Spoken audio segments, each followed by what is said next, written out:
chacun contribue selon ses moyens et reçoit selon ses besoins. 65 ans après, le principe fondateur de la sécurité sociale fait toujours l'unanimité, sur le papier. Pourtant, avec plus de 20 milliards d'euros de déficit du régime général, la solidarité nationale tire la langue. Un essoufflement appelé à s'accentuer. D'ici à 2050, l'augmentation des dépenses de santé pourrait être supérieure à 15 ou 20% du PIB. Il faut dire que la solidarité nationale voit grand.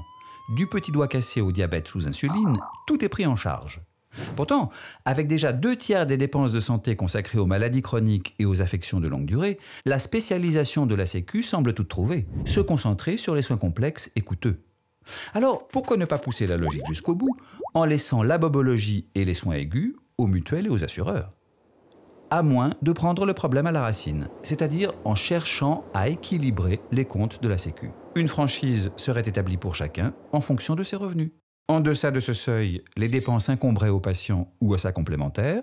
Au-delà, l'assurance maladie prendrait le relais pour une couverture intégrale.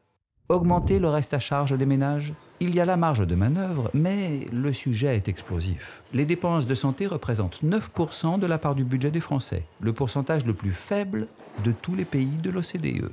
Pour responsabiliser les patients, il y a bien le ticket modérateur, mais sa vocation pédagogique semble dépassée.